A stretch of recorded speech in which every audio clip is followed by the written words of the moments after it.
You want to have, you want to be responsive to the FDA, but not giving them information that they aren't necessarily asking for. The communication to the team. You want to make sure that it's short, that it's succinct. You want to point out that the FDA is here. If you have a scope for the project that the FDA is trying to solve, what is that scope? Is there a reason that they're there?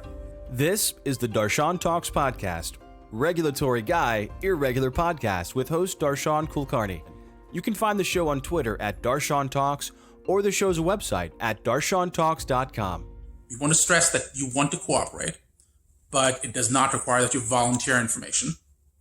Remind them that the company attorney must be present at all times for all interviews. Again, that will prevent if there's an escalation, and any other essential information that you want to communicate. We talked about points of contact. The point of contact, like we said, might often be a security person. There will typically be multiple points of contact, mostly because you don't know where the FDA is going to come from. It might be the receptionist, whoever it is that might be. So you might have multiple people working on multiple shifts. So you want to make sure that you catch all of them, you train all of them. They're often the first person to know that the FDA is there. And what they are responsible for is assembling the inspection team, informing the sponsor, informing the rest of the company if required, informing the site if they are the site receptionist, for example, that the agency is present, dismissing non-essential personnel if that's part of your process, and assembling a war room. The response team. These are the people who must be available to coordinate the response. And we spoke about these people. This may include the leader, the spokesperson, the lawyer, the principal investigator if necessary, the office manager, the scribes, the regulatory person if necessary, the sponsor representative if necessary, and finally a CRO representative if necessary. The leader. This is the person who consults with all the different stakeholders, all the people who can make decisions, all the people who might have valid opinions and relevant opinions, but they decide what the next course of action is and what the final company position is. They personally, I like it if they are not the spokesperson. You want the spokesperson to be someone different. This is the person who communicates with the FDA. They express what the company's official position on certain things is. And they will determine the direction, the tone, and the scope of the response. The lawyer will be present in the case of interviews and discussions with individuals. They will again be advising the leader. They will determine if the FDA has the right to ask for certain information. Does it impact any ongoing litigation? Does it impact any prospective litigation? Are you waiving privilege? And this person needs to be someone you trust, someone who understands your business. You don't want just any white-collar criminal lawyer ideally doing this, and that's assuming there is one. And should be someone who understands how you specifically do business. So ideally, you want someone who you've established a relationship with. The scribe should be more than one person. This person will be the person or people who will record everything that the audit team does, that the FDA will do. They take copious amounts of notes. They take a lot of notes, and they summarize the notes at the end of each day. And again, obviously, these notes are taken in a rush. So what you want is someone who can explain what they meant when they wrote certain things down. The spokesperson responds to general questions. Like we mentioned, this may or may not be the leader. They should be aware of the general actions of the facility and should know who to reach out to if there are specific questions. They may or may not be the leader, the lawyer, the owner, or the manager. Again, that's a decision that you want to make up front. Key rules. When the agency's at the door, never leave the auditors alone. More often than not, you don't want these people walking around trying to figure out where they're going. You want to record everything. You want to be cordial. You don't want to be going in there insulting them. Do not volunteer information. Only talk if you know.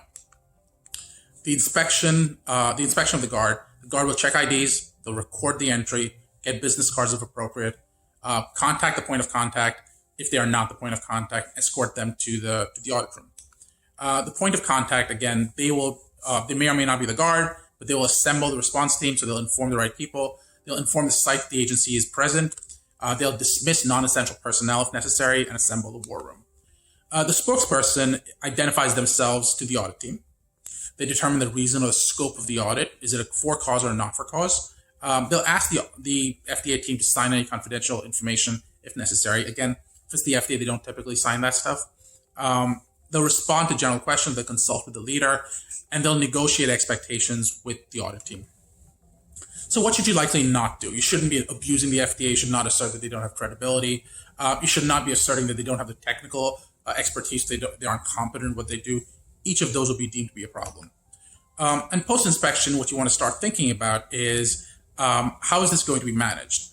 The inspection team will turn it over to the response team, and they will write a response. In the smaller cases, the post-inspection team, response team might actually be a leader, the legal person, the scribe, the regulatory person, quality. They'll all come together.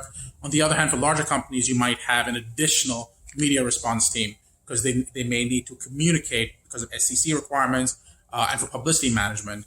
What do you put out? So the first question, if it was a for cause, can you actually fire the whistleblower? Think about that.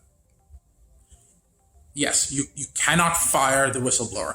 There are specific whistleblower laws that prohibit the firing of whistleblowers. You need to talk to an attorney who can help you determine how to work with and manage whistleblowers. How do you mitigate the financial expenses? Again, it depends on the kind of insurance you have. If you're slowing down the process, you may need to reach out to people whose work you had scheduled that day. You may need to cancel certain appointments. You may want to find out if your insurance company will pay for certain things. Your sponsor may be responsible for paying for certain things. So follow up on each one of those. How do I show a good faith effort to comply? You want to have those appropriate SOPs we talked about. You want to have training. You want to have the ability to retrain. You want to have clear communication with the FDA. You want to have a process to actually audit yourself. If you find problems, you may actually want to consider self-reporting. So telling the FDA, these are the problems we found. You might want to have an external monitor who evaluates you, so it's not just an internal process. You want to make commitments and actually keep them. And then if the FDA has found problems with additional vendors, you might want to consider either training them or firing them. So should I self-report? Depends. It really depends case to case on whether or not you should self-report. What are some things you shouldn't do? Never commit in haste. This is one of the big problems that the FDA tends to have. Companies will often try to be proactive and sort of commit in haste. And the big problem with that is the FDA will let you commit, then they'll hold you to that commitment. So if you cannot deliver, they will see that as you not having control of the process. You ideally want to undercommit and overdeliver. So you don't want to be in a situation where you've made commitments that you can actually execute on. So I believe this is Top Gun when they said your body's right. You're writing checks that your body can't cash. You want to make sure you avoid that. And you don't want to commit without assessing the impact on existing operations. So when shouldn't I only use internal resources? If you might be a witness, the last thing you want to do is use internal resources because that person might be a witness as well. If you think you might need access to the attorney-client privilege. If you don't have the specific skill set that may be required. If you think you might be able to gain certain credibility by using a third party. And if you think that third party may actually have their own relationships that might help you with the agency. So when do you actually need outside help? You need outside help if the FDA has expressed concerns about your employees in the context of certain competence, in the context of motivation, and the context of integrity. If those happen, you want to make sure that you have external people who can help you. If there are discussions of fraud, you want to make sure you have external people.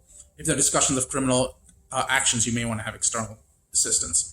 If there are significant findings, you might want some additional help as well.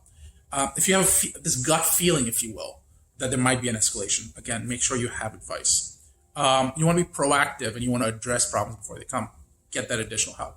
And that, when you're actually responding, you might need some legal, regulatory, clinical experience that might help. If you want to address the enforcement issues, so you might need technical, legal, or regulatory assistance, you need help. So if you don't have the internal capability, make sure you reach out immediately. The last thing you want to do is find out the FDA's concerns. Again, if you still have questions, if you still have concerns, reach out to me. I'd be happy to help, happy to guide. Until then, talk to me. You can reach me on Twitter at Darshan Talks. This was part 4 of a 4-part series on FDA inspections on the Darshan Talks podcast. Regulatory Guy, Irregular Podcast with host Darshan Kulkarni. You can find the show on Twitter at Darshan Talks or the show's website at darshantalks.com.